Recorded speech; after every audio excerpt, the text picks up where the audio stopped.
Yeah. We'll proceed with our workshop agenda. Yes. Okay. All right. Thank you, Mr. Mayor. Good afternoon, everyone. We have 4 items on our regular work session agenda this afternoon. And just due to time and trying to get through all of these items this afternoon, I would ask that we hold all questions on any of the presentations from staff that will remain until the end of the presentation. So with that, Mary Douglas is going to start us off today on an update on our ATAX housing report. Hi, Mary Douglas. Hello. Mayor and Council, thank you. We're going to be very brief with this, but I think you know that the staff continues to look for solutions for workforce housing. Our median house price is currently at $347,000, but our average sales price is much higher, $487,000. So it's showing you that most houses are selling much higher than the median. So it demonstrates the need for solutions. And fortunately, the state has passed Act 57. This was passed last year in May by the governor. And essentially, it unlocks some state accommodations taxes for workforce housing. So again, we can use some portions of our state ATAX accommodations taxes for workforce housing. And we first talked about this last year at your retreat. So it is for the development of workforce housing. It can be used for grants, programs, design, construction, financing of workforce housing, and then some distribution between those two. So there is some flexibility in how we can use those dollars. So according to the state, they define workforce housing between 30% and 120% of the area median income. Our area median income is $88,600. That's for a family of 4. And so it's very tough to afford our medium price as well as our average price. So we're going to send out these slides afterwards so you can look at some of these numbers. Next slide. So for the local accommodations tax, we could use that. No additional work is needed. It's around $1 million. For the state ATAX, there's a formula here, but essentially it's $350,000 to $385,000 with the state ATAX. And it only requires that you do an affordable housing analysis, which we have done. So this program expires in about 6 years, December 31st of 2030. So to unlock these dollars, we have to perform a housing impact analysis. As I said, that's been completed. Shannon has already sent that out to you. And it must be developed in conjunction with our comprehensive plan. We don't have to wait on the 5-year update or the 10-year update. So that's good news. We can go ahead with this. And in addition to you, we will send it to 2 committees at the state, the TURC, the Tourism Expenditure Review Committee, and then the Department of Revenue, as well as City Council. And so we hired Together Consulting. They wrote the housing impact analysis for us. They looked at all of our studies that we've done. It's important to note this is not recommending new policy. It's just looking at what we have done throughout the last 4 to 5 years on affordable and workforce housing.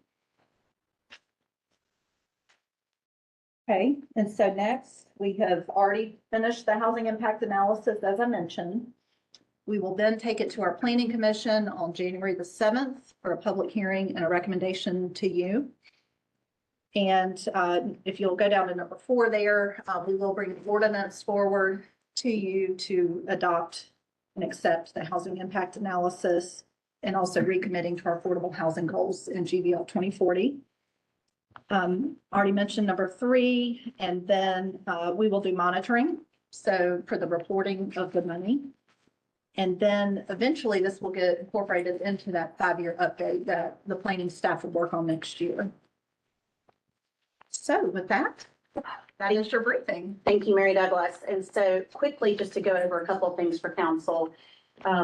This is a requirement in order for us to use any of our state aid tax dollars. When we procured this plan back in May, We think we were the 5th city in the state of South Carolina at that time to have tried to do a plan to be able to implement these dollars. Without this plan, we cannot use any of the state aid tax dollars towards the affordable housing, workforce housing goals for the community. As Mary Douglas said, we are undertaking our 5-year update of Greenville 2040 beginning in 2025. And that will last about a year process. It'll be led by Michael Frickson from our planning staff. Planning team, y'all know Michael. And so this will be built upon during that process. So we will take this housing impact analysis and continue to work on it and do more and incorporate it fully into and formally into our Greenville 2040 update that we will work on next year with hope to adopt in early 2026. So we anticipate that that project will last about a year. But we would like to be able to go ahead and take this to the Planning Commission in January. And then immediately following Planning Commission in January, if, unless we have a major objection from you all or have problems at Planning Commission, it would be on your January 13th, 2025 agenda for consideration. So we wanted to go ahead and provide you this update today and take any questions or feedback that you may have at this moment so that we can work on that over the next 3 to 4 weeks during our holiday season and be ready for January, start off the new year. So yes, ma'am, Councilmember Fleming. I do have a question. I wanted to know, in the analysis, do we have an idea of the number of people who are in the 30%, 40%, even 20%? People who are looking, how many people who are on the voucher list are looking for housing? Because to me, it would seem that the ATAX is trying to help us fit a need. And I think we need to look at the poorest people first in order to look at it. You know, a lot of developments that we have, they do the 60 and the 70, they do the 50 and the 60%. But where I find the most problems is the people in the 20 to 30%. Because the poorest people, because they're the real gap. But the poorest people are having the worst time to find anything, and they always try to find rentals. So if we have an idea of the number of people, it will be helpful for us to include that Okay. in our report so we can look at how we can make a great impact on trying to fill that gap. Councilmember Fleming, we will add that information to it. It's not in there currently, but we'll Okay. add that with some more population kind of characteristics. Yes, okay, thank you, because that's the phone calls I get, is people just don't Yes. have anywhere to live, period. We also have a supply and demand Right. challenge here Mhm. with about 37,000 housing units in the city, and we need at least 10,000 more Mm-hmm, by 2030 mm-hmm. at certain price points. So it's very challenging because our available supply gets taken, gets purchased. And I realize that we do have an awful lot of homes being, apartment complexes that are being built. But in some of the neighborhoods that have been gentrified in my community, we have very few home ownership. And when the city of Greenville was the star of home ownership starting in the 80s, so I want us to get back to being the star of that, because it helped a lot of people move from poverty to being a normal person, kids going to college and this, that, and the other, and being able, and to stabilize a lot of our neighborhoods and move some drugs and other foolish out. So it's a great process. Anyway. Thank you, Councilmember Fleming. Yes, Councilmember Dow. Just some comments and maybe a question. I think it's important to note that the state is defining workforce as 30 to 120% just for this act. In other words, HUD defines those quite differently. The 30 to 80 for affordable, 80 to 120 for workforce, but for the purposes of this act, workforce can include anything from 30 to 120. But I think that needs to be reported accurately. Can you go to the slide where it has the AMIs listed? I think it was the 4th one. There. Okay. So these are 2023, Yes. and I don't know why. It comes from HUD, but it's worth noting that they've gone down for 2024. So for 2024, that family of four would be, I've got just below 89,000 and so on for all the other levels. So why it's going down, I don't know, but that AMI level is going down. In the next slide, go to the next one if you can, Leslie. Okay.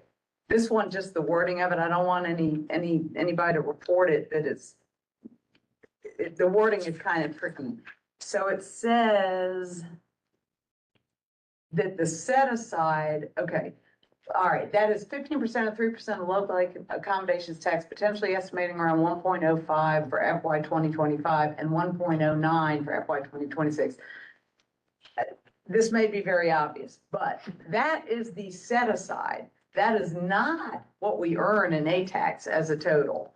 So we earn quite a bit more as an A-tax, as a total, but the 15% equates to that 1.05 for FY 2025. And I think it's to the credit of this council and the budgeting cycle that this council supported a full 15% of both local and state in FY 2024 and FY 2025. Correct. So that is set aside. This just triggers our ability to deploy it, to That's deploy exactly right. the state. We have already used About $1 million, right?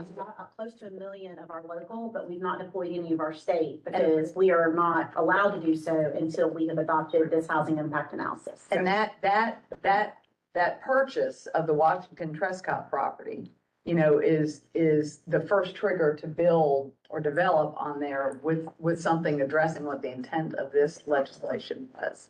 So I think we're ahead of the curve in terms of taking advantage of Act 57. Yes, Councilmember Saul. Would you resend us the impact analysis? I will. Thank you. Okay, any other questions? Thank you all very much. Thank you, Mary Douglas. Okay, well, we are staying on schedule. Y'all know I like that. Michael, come on up to the table. Okay, I have a question. No, I'm sorry. Get to it. All right, we are going to provide you today an update on the Green Line Spartanburg Master Plan. You all have seen the preliminary draft of the plan, and this is your formal presentation of the preliminary draft. The draft does go to the Planning Commission for their consideration on December 5th. And should they successfully pass that at their December 5th meeting, we plan to bring it to you on December 9th for your concurrence. We want to go ahead and finish our year with completing this plan and move into the implementation steps in 2025. So having said that, you all know Michael. He's been leading this planning effort for us on behalf of our team. So Michael, the floor is yours. All right, good afternoon, Mayor and Council, Madam City Manager. It's great to be here, present to you just a quick update, an overview of the Green Line Spartanburg Master Plan. So you guys saw a much more of a deep dive presentation from Amanda Morell, who was our consultant with Arcadis earlier this summer. And so this plan has the narrative and all the text components added to it now. And was posted last week for the community and the public to begin taking a deep dive into. So it is a very detailed plan. There's a lot in this plan. A lot of infrastructure recommendations, a lot of affordable housing recommendations, and then just a lot of community enhancements and placemaking and livability improvements for the neighborhood over there. So quick recap of the schedule. We started back earlier this year. Amanda came and did an initial meet and greet back in February. And then we had a whole series of community engagement activities over the following months. Also, if you want to go to the next slide. We had just fantastic community and public events throughout this process. In March, we conducted stakeholder interviews with number of just smaller groups, different kind of focus groups, business owners, neighborhood representatives. We got to know about some of the fire and police concerns, public safety, and just really took a deep dive into a lot of those issues. We also had our neighborhood kickoff meeting in March. They did some up and down votes with their paddles. For those of you that were there, that was that event. In April, they had a neighborhood visioning workshop, which was just really fantastic. Really busy turnout with lots of stations, lots of just interactive activities for children, for the residents, for everybody to do. In May, the consultants came back and had a 3-day design charrette where they started drawing and getting just daily feedback from neighborhood residents, from business owners as to the types of designs of buildings, new road connections, and other improvements that eventually, formed the backbone of the plan. Then in August is when they came back and presented to City Council, Planning Commission, and the neighborhood. So that was a long day of presentations, but that presentation was very well received. And then we had our final steering committee meeting in September to look at the draft plan, and now that full draft is available on the city website for review. Next slide, please. So just a quick recap of some of what the neighborhoods wanted, the residents wanted to see more of, less of. So speeding, infrastructure, noise, darkness and lighting was a big concern in the neighborhood. And so they wanted to also see more of affordable housing, ownership opportunities, sidewalks, streetlights, traffic control, and safety improvements. So these were the things that kind of rose to the top of the list. Yeah. So the conceptual plan is kind of illustrated with this map and these slides. So the existing conditions are on the left. You can kind of see there's lots of empty properties, lots of roads that may not exist. Just the alleyways are platted out. So the plan, as you can see on the right, starts to fill in a lot of those vacant properties with new affordable housing opportunities, new market rate housing opportunities, road connections, and we'll take another closer look at that in just a minute. But this is all done with some really key affordable housing goals of minimizing displacement, providing new home ownership, new rental opportunities, and helping the existing residents be able to stay in place. So, next slide. I mentioned those new street connections. So this Chestnut Street connector is one of the cornerstone features of the plan. This provides access to a lighted intersection on East North Street and also provides a connection between the two neighborhoods. So the Spartanburg half of the neighborhood has been historically disconnected from the Green Line half. And through this and the larger road network, those improvements that you see on the right starts to bring the neighborhood together and connect these historically disconnected communities. Next slide. About time. Well, there's a really ambitious set of sidewalk and mobility enhancements, bike lanes throughout. There's a potential route for the orange line of the Swamp Rabbit Trail that you see on this map. And just other community enhancements. There was a signature piece called the Storyline Strollway, if you remember, with kind of community swings and little areas that they can tell their story. So there's a number of those included in the plan as well. All right. The master plan divides the neighborhood up into 5 key kind of just focus and development areas, and then does just a major deep dive. And we're not going to go into these today because we've been here for 2 hours, but just see the level of detail and analysis that they go into, new parks and recreation recommendations, those new street and affordable housing opportunities, and then there's a listing of just kind of short-term and then longer-term recommendations and action items for the city to pursue. So, next slide. The affordable housing strategy that I mentioned is based off of 5 key pillars: supporting stay-in-place initiatives, supporting existing residents who are already in homes, increasing preservation opportunities. So where there's naturally occurring affordable housing, we want to try to preserve those housing units, increasing new housing production, and then also increasing mixed use, mixed income opportunities. And there's various incentive programs out there, tax incentives that provide some of those mixed income opportunities as well. The city owns a lot of property in this neighborhood, as you all well know, and we worked closely with Russ Davis and many other kind of key property owners that also own just kind of numerous properties throughout the neighborhood to develop these recommendations. Let's see, I think it's on the next slide. We worked with Mount Emmanuel Missionary Baptist Church, some of their property, on a potential opportunity for some affordable housing and open space. That green line area, the lower half of the neighborhood, is also highlighted as having just numerous opportunities for new affordable housing units. So that's where the city owns a lot of its property down in that area. Next slide. So overall, there's about 248 existing housing units in the Green Line Spartanburg neighborhood today. The master plan is proposing about 481 new total units. So that total existing plus proposed goes up to 725.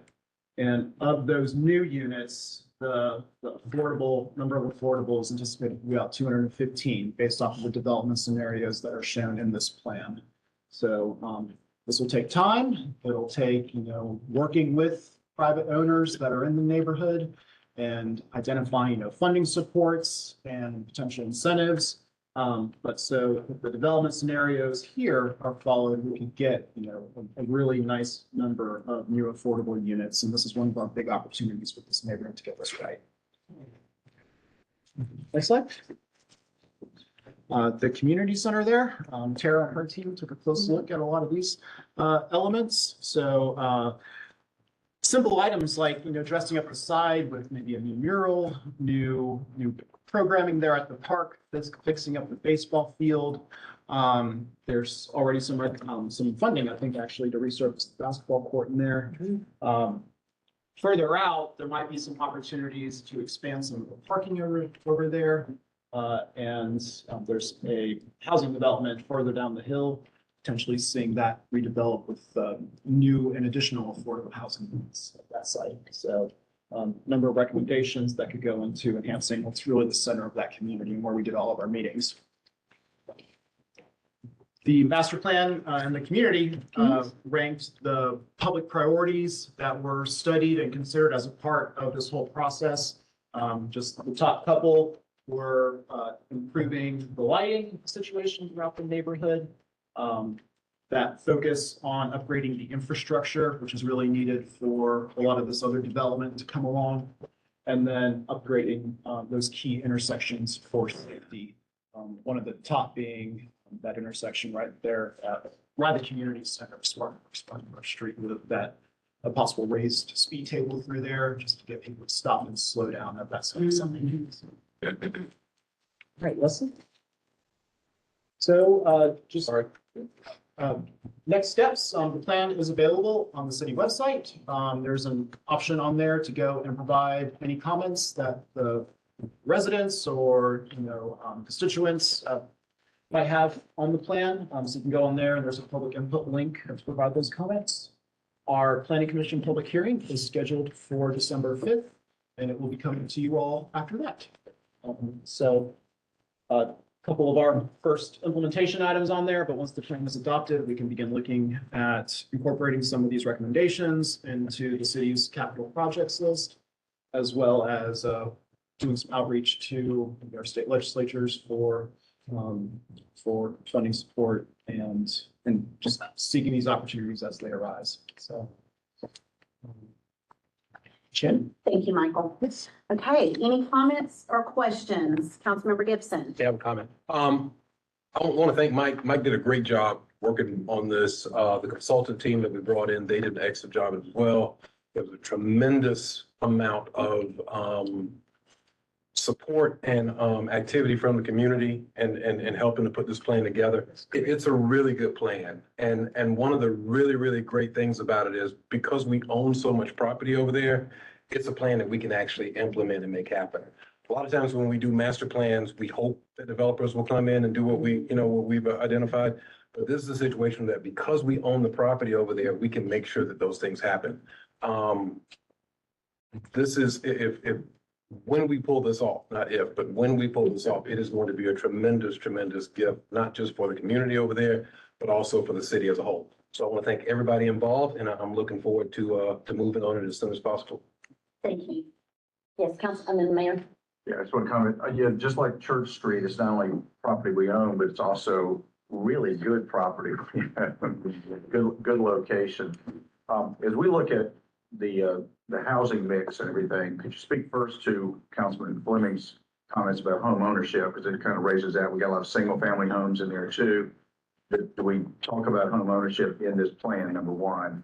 Number two, as we look at these areas, really citywide, especially West Greenville too, the opportunities for duplexes and quadruplexes, which I noticed are listed there, that kind of thing. But I think we kind of want to move in the direction, as I see it, when we have an area you're looking at single family, that in those same areas, you could have duplexes also. Is that the case here? Yeah, so the consultant team specifically they put that question to the residents there through these workshops, and there was a big interest in home ownership opportunities.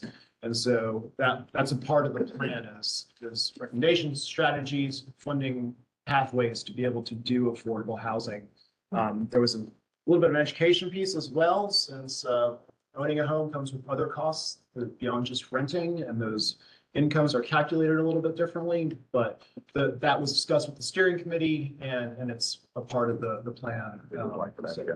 What about duplex, quadruplex, and that kind of? Yes, so the zoning accommodates that in many cases in the neighborhood already. We might have to look at some of the zoning on some of the properties. I mean, we may have accidentally zoned existing duplex as single family or so we may have to go back and revisit some of those properties.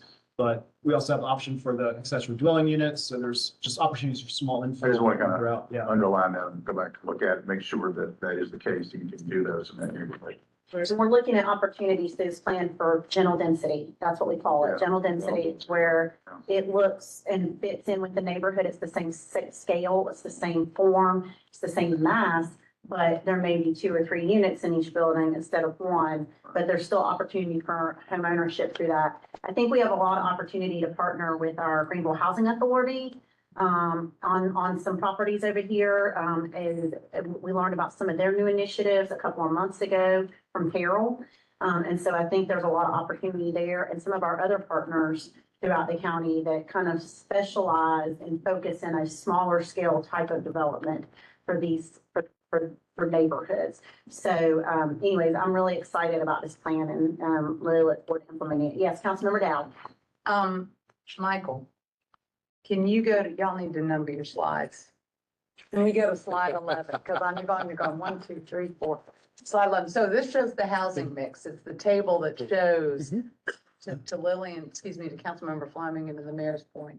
So when you look at this, the plan is that single family and accessory dwelling are about 218, something like that. Yeah. Almost half of the balance, and then missing middle, to your point, duplexes and such are planned at about a little under a fourth of it. So that mix, to me, they must have drilled down deep to come up with that. I mean, I know it's not set in stone, but that is what I interpret as what the consultant, what Amanda saw the terrain could support. And that would be a significant amount of home ownership compared to where they are now, and groundbreaking in terms of the missing middle scale housing that you're talking about. So if we can, if we can achieve this, not if, but when, that to me is really aspirational. The next question, and this is so fun to put, Paul Dow, not with an E on the spot, filling in for Clint. We had at some point during the community meetings, this whole issue of lighting, which is the first on deck for getting done, talked about asking for a lighting survey of Spartanburg Street. Do we know that happened or is in progress? Definitely in progress, yeah. Oh, you did so good to stand in. Fantastic. All right, great. I just want to make sure because we're already out in front on that one. Real quick, when we did the West Greenville Master Plan project, Fleming's neighborhood. You go back and look at those old plans, because that's been wonderful. That's the closest thing to this, by the way, what we did in West Greenville. But I just remember lighting was number one on that too, because that Number place one. is dark. It's very dark. We fixed that in West Greenville. No, not really. 'cause Not it's yet. Really. Not yet. But you know, It's coming, but it's not done yet. very dark. Councilmember Dworkin. I got small potatoes, but real small, in light of how great this looks, real small potatoes, but I did see speeding was one of the big concerns. This is prime cut through. Yeah. Yes, From it is. Stone to Yes, East it North. I mean, I can see people licking their chops. So just when this thing's developed, just keep that in mind. Will do. Yeah. But that speed table will help a lot. For traffic improvements, infrastructure improvements every year, and that'll be all part of our. But that's in light of like, this looks great. Yeah. Thank you. Thank you. Councilmember Stahl, last comment. We have done on these small area plans, we've done historically a great job in developing the plans, and where we have fallen down occasionally is the implementation part of it, and actually keeping it off the shelf. Maybe not as part of the formal document, but I would love to see a timeline with responsibilities and tasks beyond just the priorities. To make sure that it gets done, and instead of just, this looks nice. Kind of like what we did with GVL 2040, we Yeah. did that next steps, Yeah. which has been great to hold us accountable. Yeah, I'd like that If too. I can interject too, Michael's division, the Long Range Planning Division, not only are they working on creating the master plans, but to that point, they're working on implementation. Yep. And we've got tools already at the city that we can use. Right. The Achieve It software, is that the correct? I think so, yeah. So we're going to start looking at some of the things that the city already has on how we can set up matrix and Super. figure out the implementation. And we have a senior development planner on our staff who's going to kind of help with some of the implementation. Great. Very good. All right, thank you very much, Michael. Great job. Okay, Ross and Barrett, you're next. And Michael took 2 minutes of your time, but I'm confident that you all can gain it back.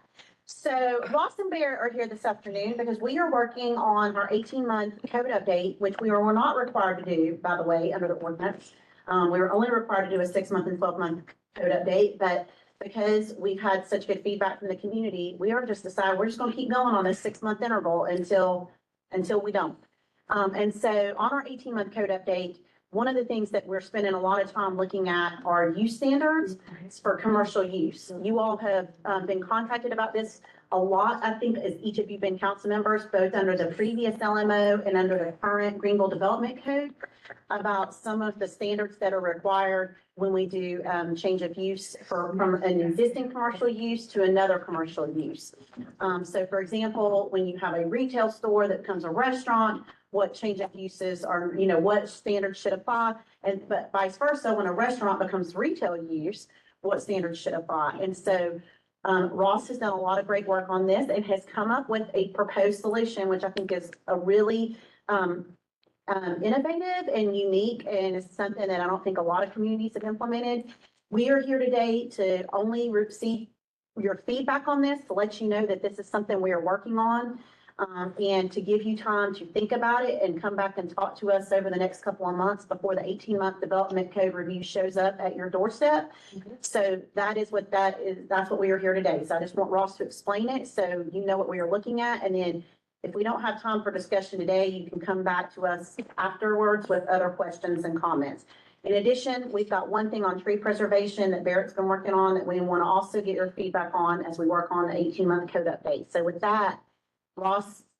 Okay. All right, my first time being on the hot seat, so That's I fine. get a little Welcome, bumpy. Ross. Safety belt on. We're here for you. It's all good. That's the most time she's gonna give you.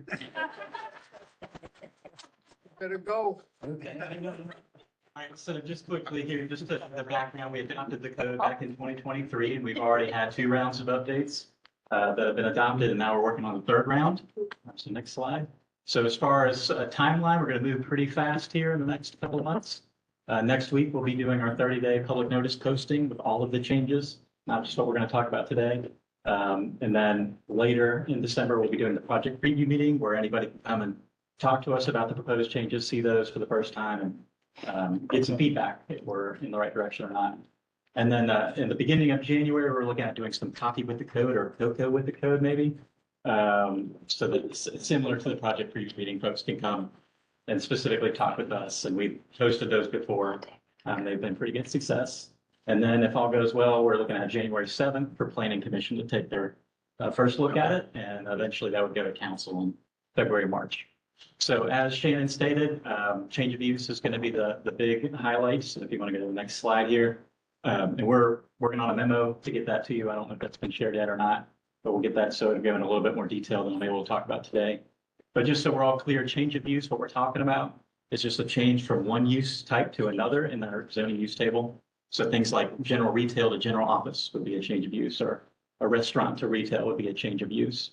And that's a little bit different from a change in occupancy, which is the same. So retail to retail, Walmart to Target, that's not a change of use. Next slide. And so spend a little bit of time on this slide here. So this is one of our applicability tables, which explains each of the use expectations that we're looking at. And so a change of use you can see is highlighted in the top column there. But we have other types of things. So a site modification, if a new tenant's coming in, they need to do a bunch of site work, such as expanding their parking area. That's also going to be triggered, not just a change of use.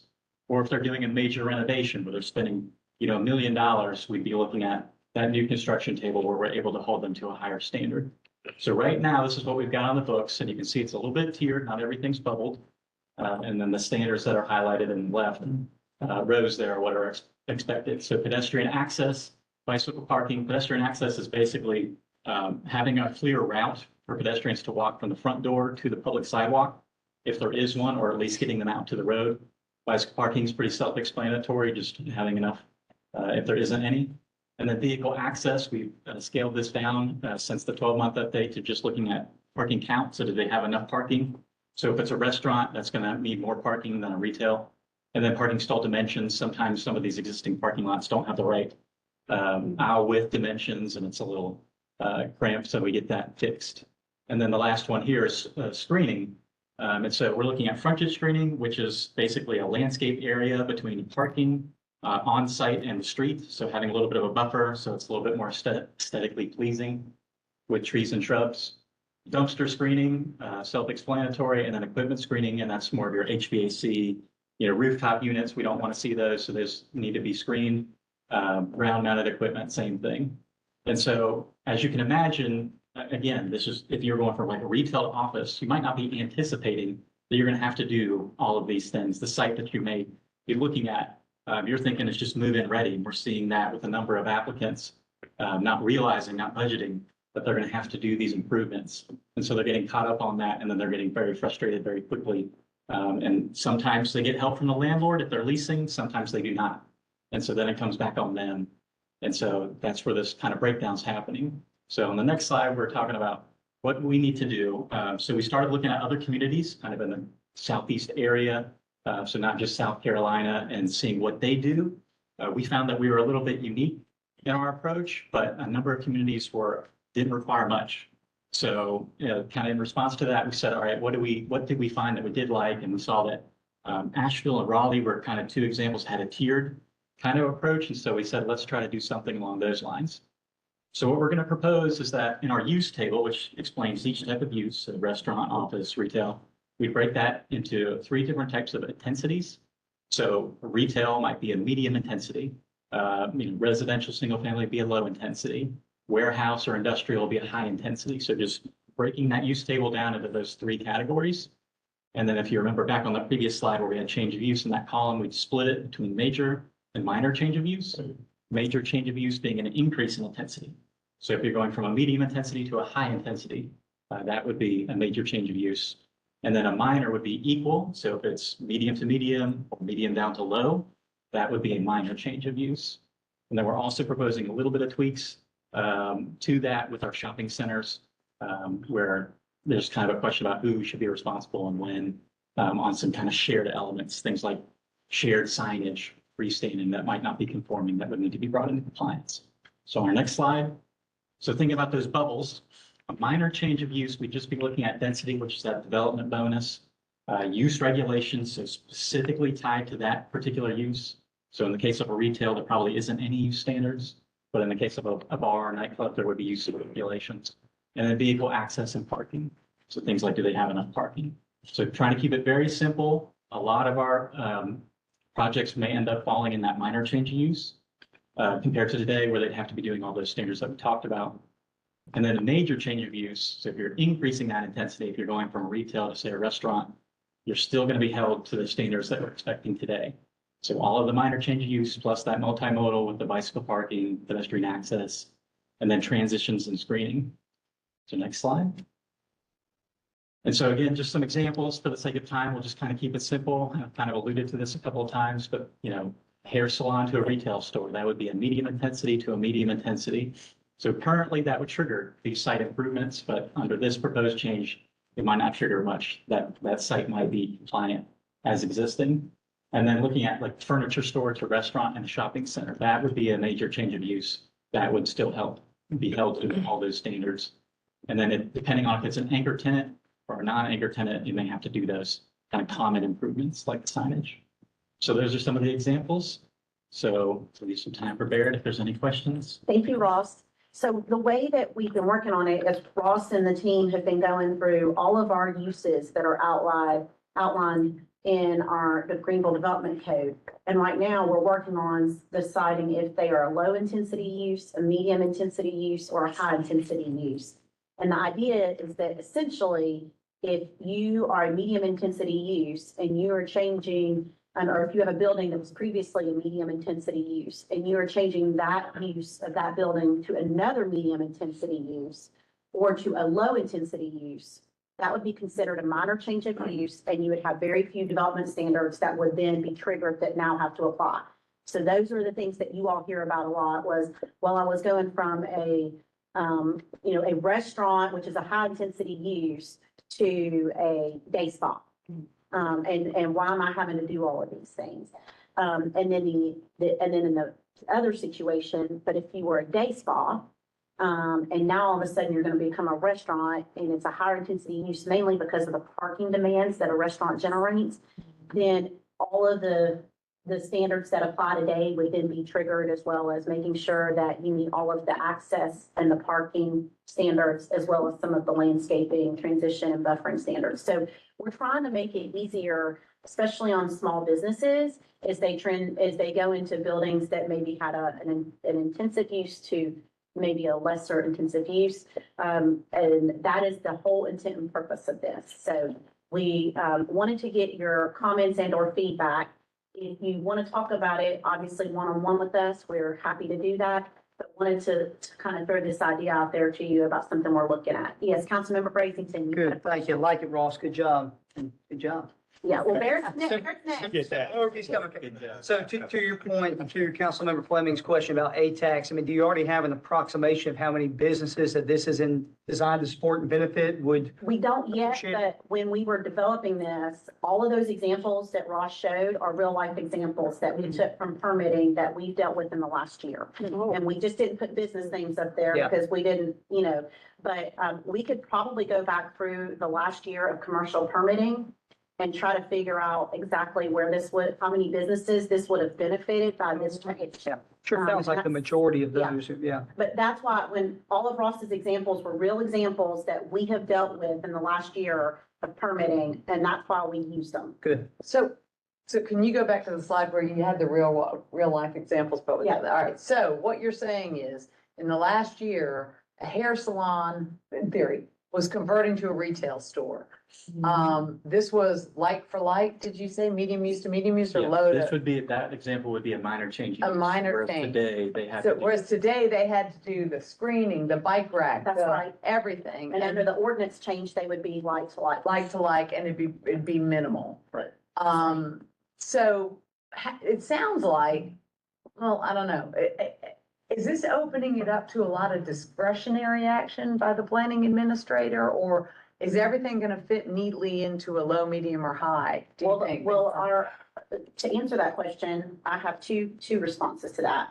One is that we are going through and would classify every use that's currently in the code as a low, medium, or high intensity use. So that if it's currently in the code, then we would outline that, and then you all would have to vote on that as to whether you agree with our the way that we've classified those uses. There may be times though that the code says that a use is not prescribed, and then it is up to the planning staff. And I would say, yes, that would allow for the discretion of the planning administrator, because as certified planners, we are experts in zoning, and that's when we would use our discretion. Okay, well, with that said, and you know, I love to take advantage of using the stamp to say two things if we can. Where's Patricia? We're about to go out with business license renewal notices, right? Beginning of January, I guess. And is there any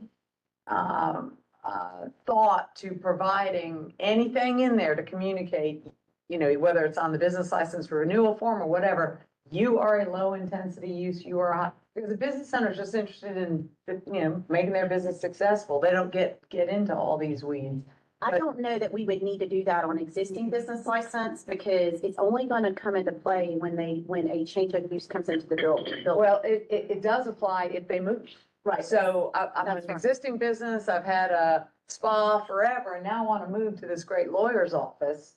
Yeah, and I think that we can work on how we could communicate that. I think necessarily putting something like that on a business license without context could be confusing. Okay, well, I was thinking more of a cover letter, but I just, you know, we don't know who's out there thinking about making a change, making a move to another property. But we can work on how to provide that if this is adopted, and once it's adopted, then we can figure out how we can work with our comms team on communicating that and helping us educate the community on that. So, thank you. Yes, Councilmember Gibson, Yeah, this is the last comment on this. And I'll try to be quick, but as y'all are going through this, you also need to look at exactly like the size of the business. For Okay. instance, if you're talking about a lawyer's office as a sole practitioner, there's not a whole lot of activity going through that office, at least not on a daily basis.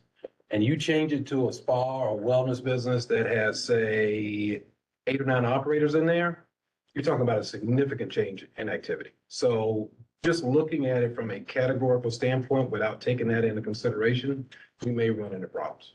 And just so we're clear, there can be other triggers that would require properties to be brought up to code beyond just change of use, such as major renovation over a certain dollar amount, et cetera. We're just trying to help just the change of use to change of use, but so noted, and we will look at it in our review before it gets to you all.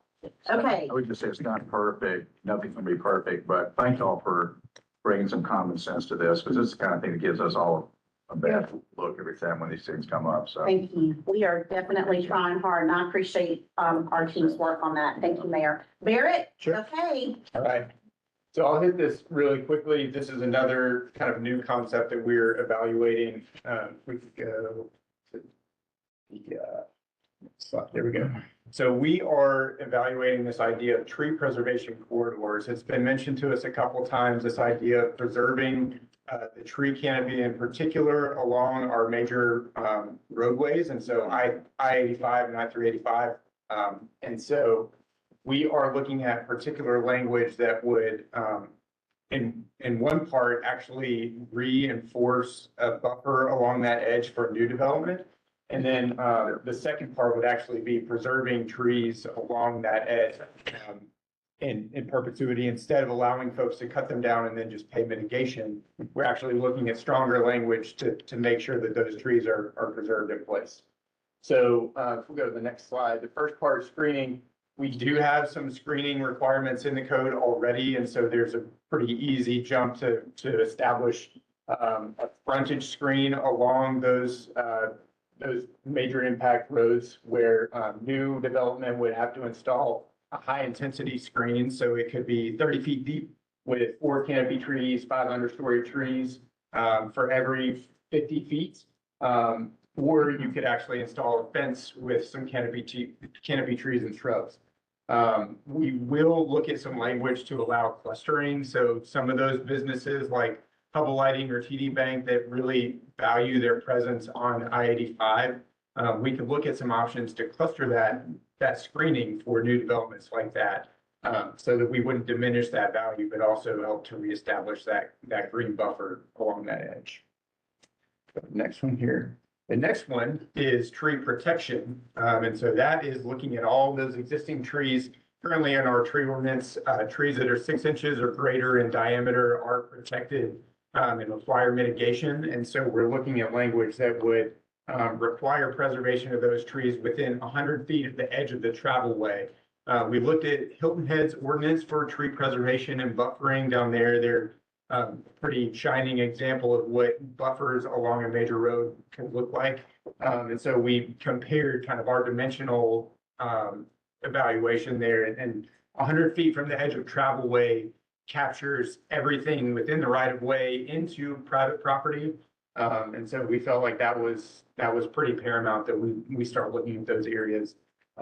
Basically, it would mean that trees within that area would have to be preserved. If they have to be removed for development purposes, you would have to replant that same number of inches in the same general location.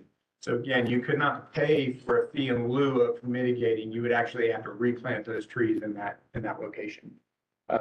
So again, we recognize that grading and other site development requirements may require you to remove some trees, but we're looking at replanting those in the same general location.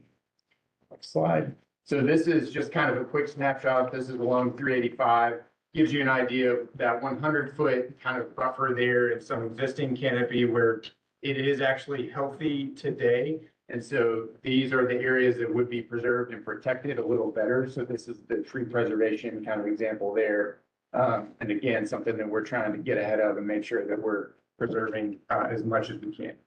So I'll leave it there. Again, we're happy to talk through any questions later on. Initial thoughts and comments, Councilmember. Yeah, Parker. I think this is an important step, another important step for people to recognize that we're serious about trees.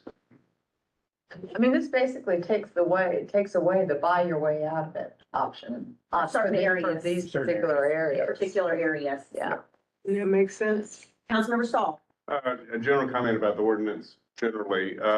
I'm concerned that as we've lost all these trees, people are going to be hesitant to replant for fear of, I'm going to have to pay if I take it back out. So I would love to see us find a way to make our ordinance less punitive and more rewarding for people who are replanting. I mean, can we do anything to encourage people to replant? Just comment. That makes sense? Yes. Other comments or questions for Barrett? All right, thanks, Barrett. Thanks, Ross. All right, Paul, you and your team are last on deck. And you have 0 minutes, but I know. No, I'm kidding. You have your full 5 minutes. Wow, okay. All five. All right, so I'm here to share some good news on funding for a number of different projects that we were able to successfully gather end of October 24th. We found out we're successful with $7.5 million of C funds. And so we were able to leverage some of these projects and their status and their funding with a match essentially with the C fund funding. So this is just a general overview. We've got some NIB funds and general funds that are thrown in the bucket to go along with these C funds. So we've got some resurfacing, Willard Street Bridge, sidewalks, Stone Avenue corridor safety, of course, the White Oak and Bradley Boulevard realignment and Augusta Street safety project to phase 2. I'll go ahead to that next slide, please. So yeah, this kind of gives a list of the projects that are in this round of C funds. And it's essentially a priority list, top to bottom right now. And I'm sure you're recognizing a number of these projects, right? In that they've been in the works for some time. And obviously we've got, for instance, phase 2 with Augusta Street there. Lots of public involvement and then refinement of that plan so that some of these are ready to go. Some of these are ready to bid. So, Willard Street's another good example. That bridge replacement is teed up for, the C fund contractor to put that contract out to bid and get going. So you'll see on the far column there, more or less an estimated project start for some of these. And of course, C fund, that would be, the bidding is handled by by that consultant, with heavy involvement from the city. So, can list these out, or I can open this up for questions, because I assume this is the list that you guys might have the most questions on. That is correct. Thank you, Paul. All right, Councilmember Well, DeWarke. first of all, this is super exciting. This to me is the biggest news of the day. Really. I mean, you know, and of course, Green Line. No, I wouldn't. But I'm really excited about this. I don't know if our neighbors really realize the impact that this is gonna have on our community. I look at the Stone Ave Rutherford intersection, for example. That traffic backs up to Earl Street Baptist Church. I mean, halfway down Stone Ave, people are cutting through North Main trying to go north. The sidewalk on Lowndes Hill is gonna get a lot of those people being able to walk safely without getting potentially mowed down by cars. I mean, this is a big deal, and I cannot, anyway, I'm gonna open it, let other people talk, but I'm very excited. You can Well, tell. and we're very grateful to have received the C-Fund match, because it takes, I mean, by us being able to match that, I mean, it takes, you know, half of these projects that we would have done under our budget, you know, we're able to be much more impactful Right. with the projects that we complete over the Right. next year and a half because of the C-Fund. So, yes. Did anybody else have a question or comment? I saw a hand. Councilmember Dow. Well, I am hopeful that as the design progresses and we bid and we RFP and get bids in, that our estimates are close to covering. Correct. My question is, there are a lot of those that are there teed up for spring of 2025. Based on timeline, do we expect to get bids in prior to being pretty far down the road on budgeting for FY 26? In other words, in case more funds are needed. Right, so the ones that'll say spring 2025, those are essentially ready to bid by the end of the year. So those will be in the bidding process, and you'll be looking at contracting the next spring of 2025 and getting started. If our allocation covers the bid. It will for these first, yeah. But as you move down the list in the priorities, right, for instance, East Washington resurfacing, you know, there's a jury's out slot on there. Because for exactly what you're talking about, for how budget would play out. So let's look in the middle, Henderson sidewalks, 1.2 million estimate. It's ready to go out for bid, or It is. It's ready. Henderson and Wembley are ready. We're going to send, we're just finalizing, we'll make sure everything's great. We're getting ready to send it to the C-Fund committee and they're going to get it bid out. and those will bid as a package, they'll do, or, Two will bid as a Okay. package, yes, ma'am. We're not sure how Transco will, what else they put in, but those two will be bid together. Then the Keith Drive, all of Keith Drive and the Lowndes Hill, we call Lowndes Hill South, which is on the south side of 385. Mhm. Those two will be bid as one project together. And then we are taking care of the Lowndes Hill on the north side from basically east-north Overbrook to Keith Drive, because we got some tap money. right, That's Okay. great. Mhm. So you brought up a good category of projects where the costs have increased dramatically in the last 3 to 4 years. and I guess I ask it again to say, how good do we feel about what's been allocated to cover what we expect it to be? We've hit our recent estimates really close. Okay, And it appears that stuff has stabilized a little bit okay, over the last 6 months, whereas the previous 3 years, okay. This is a good news story. It's a very good news story. It's a great news story, Yeah. because of C-Fund and the money that we received, we basically were able to double the amount of projects they were able to do. And some of these projects, we've talked about over the last several years and have wondered how we were gonna fund them, namely Keith Drive sidewalk, Lowndes Hill sidewalk, and Henderson and Wembley Road. Pendleton and Jackson, my So- lord. Anyway, okay, well, with that, thank you all very much. I do think we should thank the C-Fund committee Yes. for their, Yeah. We Absolutely. got GPAD money and C-Fund, but it's all, GPAD in Claxton particular. gets fruitcake because of the holidays. Uh, I know. Thank Paul. All right, thank you very much. It is a good. All right, with that, we are completed with our our work session and ready to move into executive session. Mr. Mayor? Okay, motion please. Second. And all, in favor say aye. All right, Now, you'll know. here's the- We have several items to discuss this afternoon under code section 3471, A, 1, 2, and 5. Respective contracts and entertainment venue on South Main Street, BBQ services and a caretaker contract for urban design.